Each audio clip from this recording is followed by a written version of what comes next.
So, Zeberiah, I just wondered, how did you first hear about Jeffrey doing this trial, and why did you want to put it on film? I have known Jeffrey for many years, and I adore him. And he had mentioned to me that he was going to do, well, I should say I'm a producer with the Late Late Show of James Corden, and I have been doing this producing thing for a long time. And I was sort of thinking about stories that I could maybe film myself. And when Jeffrey mentioned to me casually that he was thinking about doing this trial, I was like, it sounded like the story of a lifetime. And so I just quickly got a camera and started filming him sort of right away. There wasn't a lot of downtime, and there was no pre-prep time. It was literally go. And I also had never held a camera before or shot anything before. So, I mean, as you saw in the film, that some of the scenes reflect that.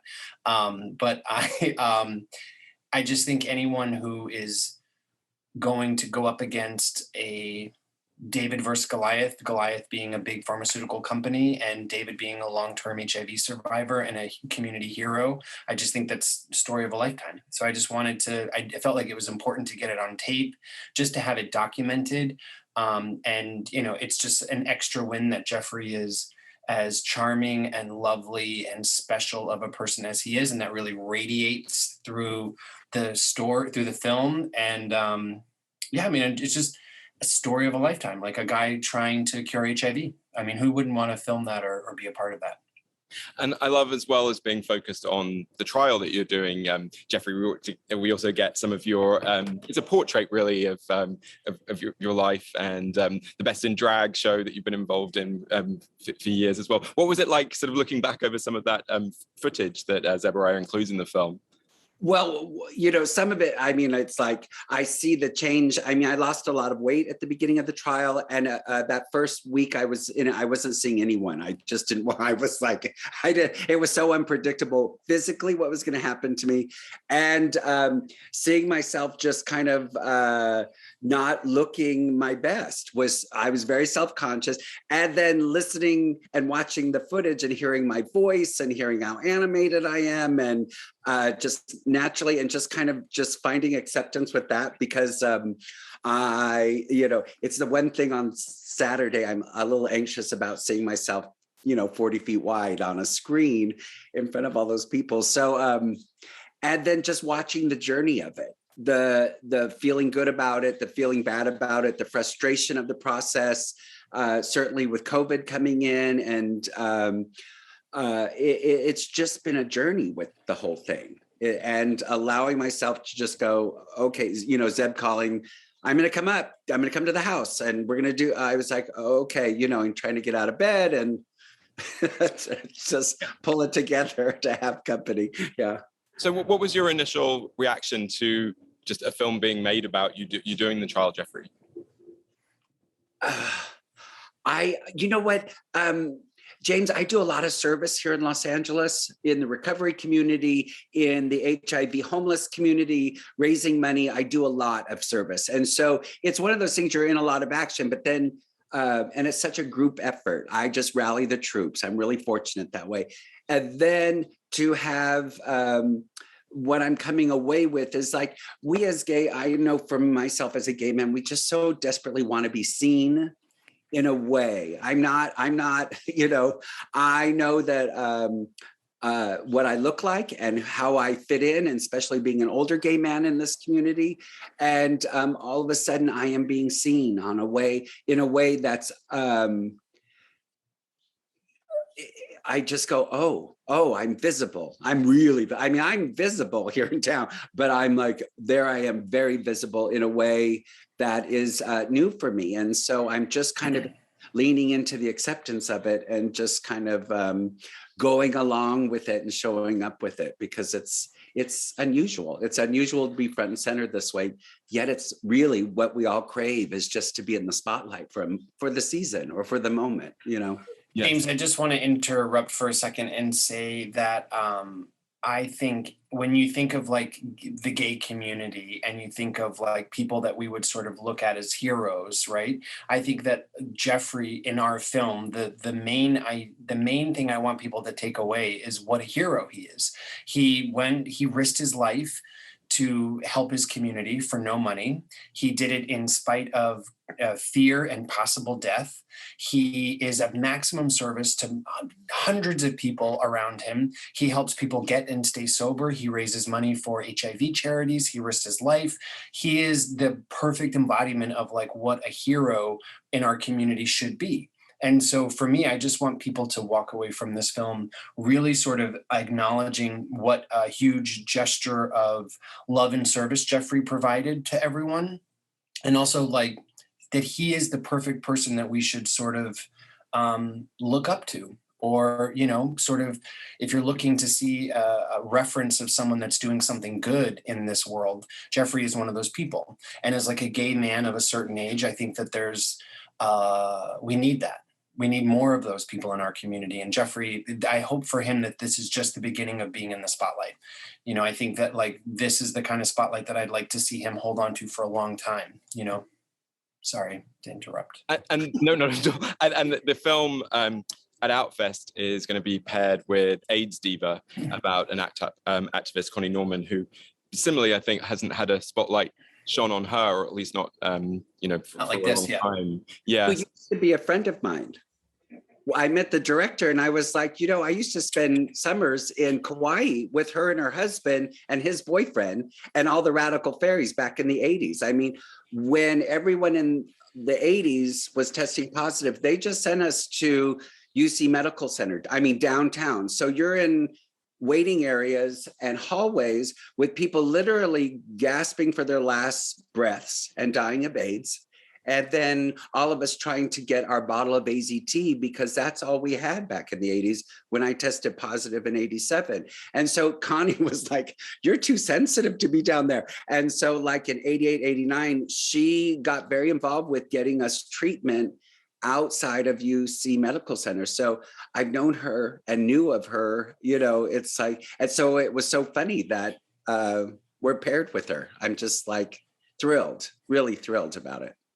And a lot of the film, although it does bring her legacy into the future, a lot of that film is obviously archive footage and at the height of the AIDS crisis, whereas this film is obviously present day. And I just wondered for each of you, you know, part of the reason of perhaps selling the film is to show that HIV hasn't gone away, even though, you know, in terms of media headlines, it's not something that we read about, especially in the mainstream press anyway.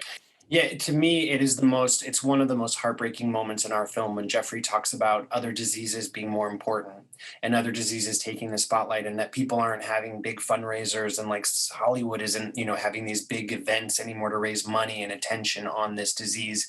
And I think that a lot of people, when I was trying to sell this project a year and a half ago, people would often say, but is HIV a thing anymore? Like it just has really fallen from the headlines. And I think that is a testament to the medications that are working. You don't see people sick anymore so much. You're not hearing about people dying alone with AIDS in this country. Around the world, it may be different, but here it has really been transformed. And I think in our film, we really put a spotlight on the idea that one company, the greater the treatment got, the less people started talking about this disease. And then the conversation to potentially cure it or end it has been totally muted by the amount of money that this disease is generating. And so I think when people think of HIV today, they think it's been cured through PrEP. There's a lot of misinformation out there, and there's just not a lot of attention being put on this anymore. And I hope with our film and with you know, other films and other projects putting the spotlight on HIV, that it will just sort of, you know, put a greater emphasis on ending this, you know, just for the lives that have been taken by this disease. I think we sort of, you know, we owe it to our community to make sure that this is over and that this never happens again. Because certainly, I mean, globally, AIDS is still ravaging communities. I mean, it's still, I mean, because we're kind of in this bubble here, say Los Angeles, it's, yes, it's treatable. The kids are on their PrEP, they're going to their doctors or their clinics to get their medications, they're 1 pill a day as they're, scrolling Grinder. It's like, it's the younger generations have no idea what we back in the 80s were dealing with.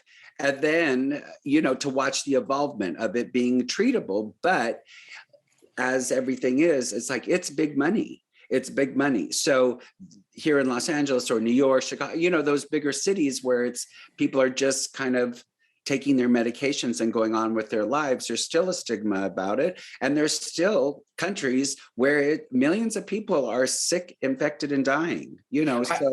I would also want to just touch on the idea that people in New York, LA, Chicago, Miami, they have a different experience with HIV than people say living with it in Nebraska or in the middle of the country, trying to access things like PrEP or trying to get their HIV medication.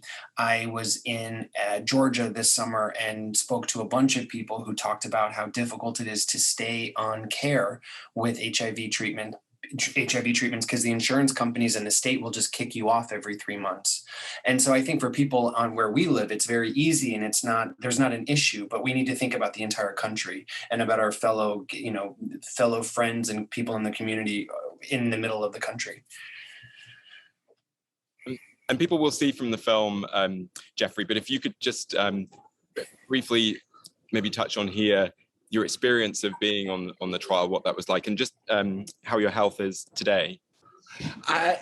Being on the trial, there was a few people involved at the beginning, and for whatever reasons they fell off. The treatment is rough at first.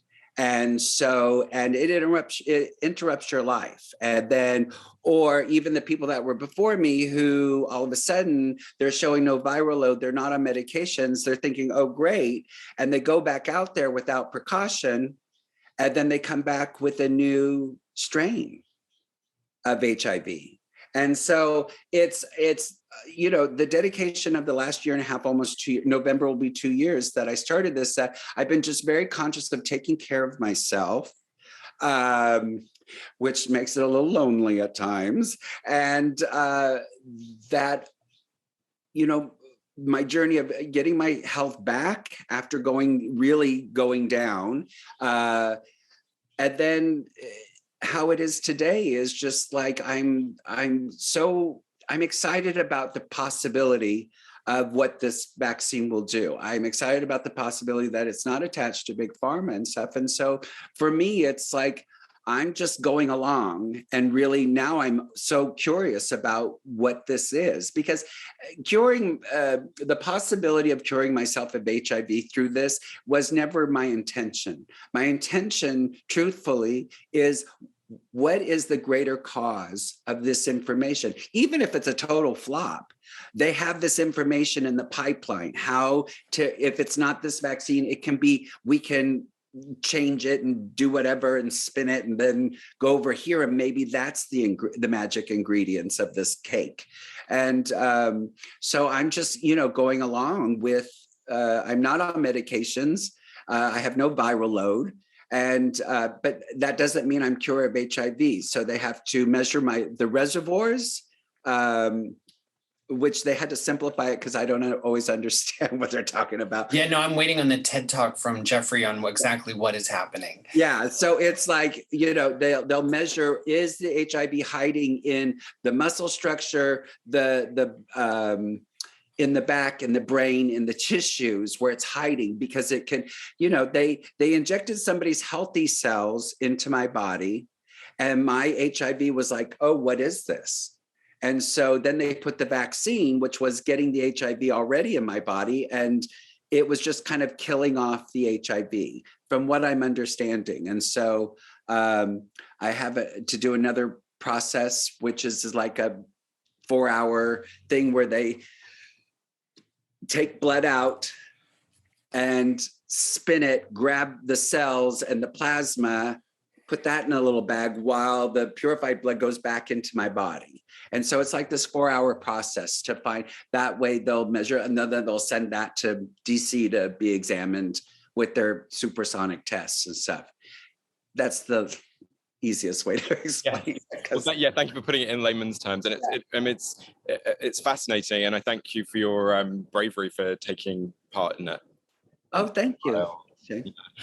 Now, Octavia Spencer has come on board the film as producer, which is very exciting. She's being honoured here at Outfest this year on Sunday night. Tell me a little bit about how she became involved and what it's meant to you, both of you, to you and to the film. I will say she heard about the project via the Variety article. There was Mark Malkin very graciously did a story on us for the Pride issue, and she reached out, and she really helped get the project sort of. I don't know how to say it. She's just been amazing. Like, her notes really elevated the project. We had a movie after she came along. She also was able to get us a song by Katy Perry for the film. She has been incredibly supportive and smart. And I think for her, this is a universal story. The idea that pharmaceutical companies are monetizing disease in this country, and that everyone will have to answer how much they're willing to pay to be alive. And I think that she sort of sees this as a story that will touch everyone, not just one community. And I mean, for me, I'm so, I feel like I hit the lottery with her. Like, she's just like she's an amazing storyteller, producer. Her films have, gone on to have major success. And she really believes in the story. She believes in Jeffrey. And, she's just like the dream partner, like literally the dream partner. And also I want to mention all of the people that work with her, her team, they're amazing. They're just like good people. They're fun. They're becoming friends, they're smart, and they, I feel like we have the best partners we could have ever asked for. And we're excited to have a more formal get together. She's been filming this film in Boston all summer, and she comes back at the end of this month or at the beginning of September. And I'm, excited to sit down and strategize the rest of the fall season. And yeah.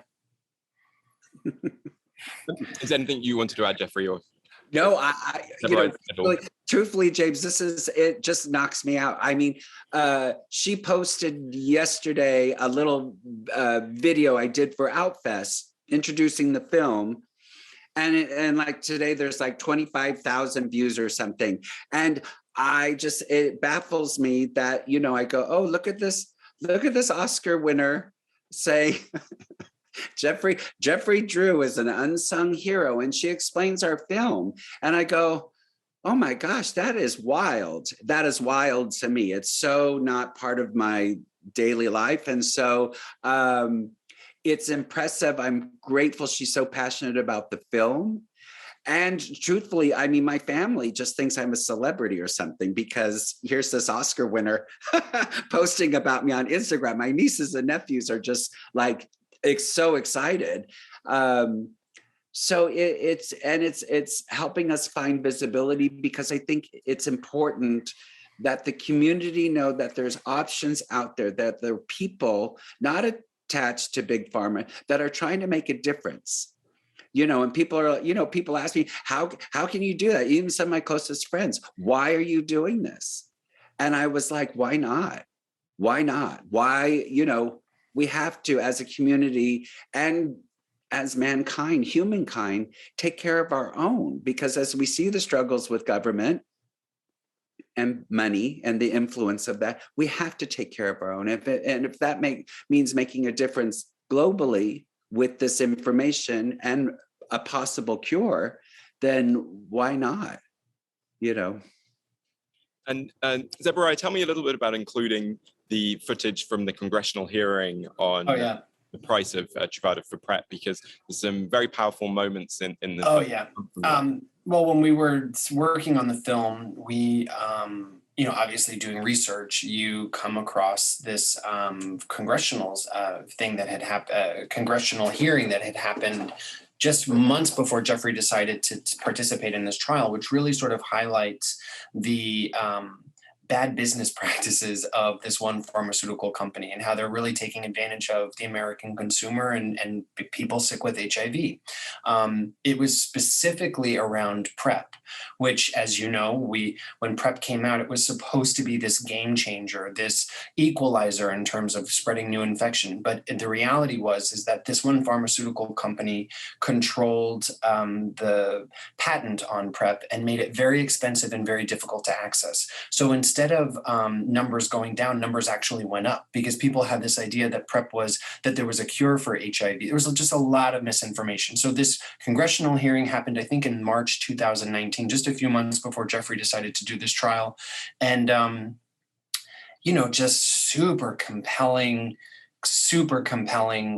information. And I think when you're trying to tell a human interest story around an issue, you want to find a really worthy human, a really worthy story, which we did with Jeffrey. And then you want to sort of feed the information, the educational part of it in the most compelling way possible. And I just feel like that congressional hearing was filled with, as you know, some just electric moments of testimony from some of our representatives and also from, the heads of Gilead. Even they're sort of not having an answer and stumbling to, take ownership of these bad business practices was super compelling. I mean, for me, as a filmmaker, I was like, I again hit gold. Just digging and hitting oil wells left and right. And I mean, you mentioned in the film you did sort of reach out to a couple of the pharmaceutical companies and didn't get anything back. And I mean, it's all there in that footage, isn't it? Really, anyway, your answers. Yeah. Oh yeah. I mean, the other thing is that a lot of people were like, oh my God, are they going to come after you? Are they going to, what are they going to do? Are they going to try to buy the film to keep it from getting released? And the thing that I really felt confident about was that we didn't have a smoking gun. All of this information is in the public domain. All of it is available for everyone. All you had to do was sort of get on Google and start searching, and you could find all of this information. And I think the thing that I really want to let people know is that this is not exclusive to HIV. This is people with mental illness, people with cancer, people with diabetes. This is every single disease and virus in this country has been monetized in a way that it's all about how much money you can pay. And that is with the vaccine for COVID and how quickly that got to the American people within 6 months of this pandemic.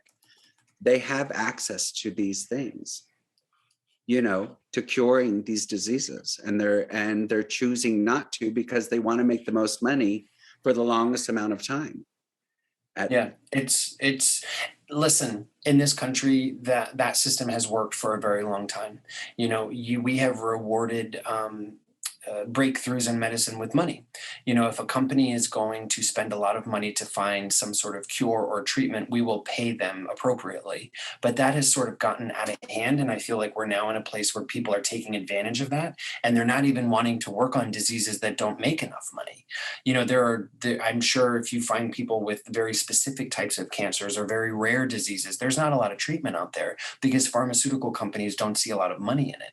And I think that there needs to just be a review on all of that. Just as a society, I think maybe even with the next election coming up, there will be a focus on patent reform and, big pharmaceutical companies hold on diseases. Well, the film makes a very good case for that, I think, in particular. Yeah.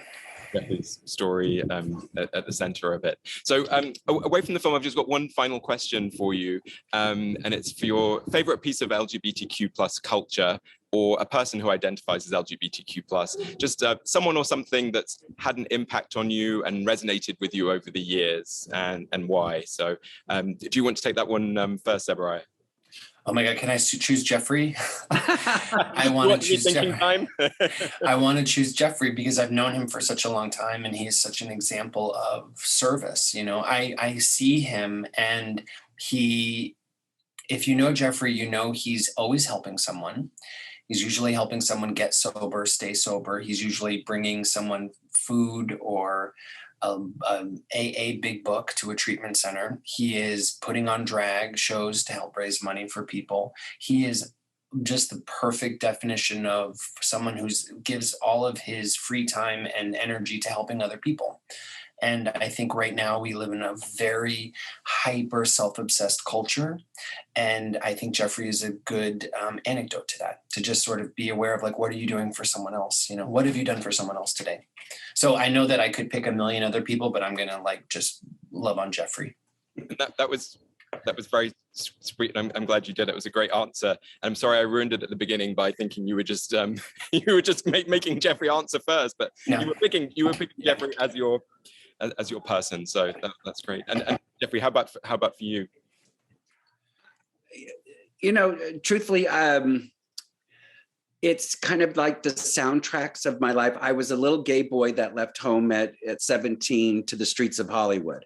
Homelessness, drug addiction, alcoholism. I found recovery, but I'll tell you, it was the music of artists, certain artists, that really inspired me because it helped save me. Music saved me, like the Overture to Gypsy, or one of my idols is Frances Faye, who's an obscure, it wasn't that she was an out lesbian singer. She was just a lesbian singer. She was an entertainer's entertainer, where Judy Garland and all these people would go and see her perform here at the clubs in LA. And she was just this rambunctious, opinionated, creative jazz musician. And her music just helped me to survive my teens and 20s, listening to these recordings of her and her naughtiness and sauciness and humor.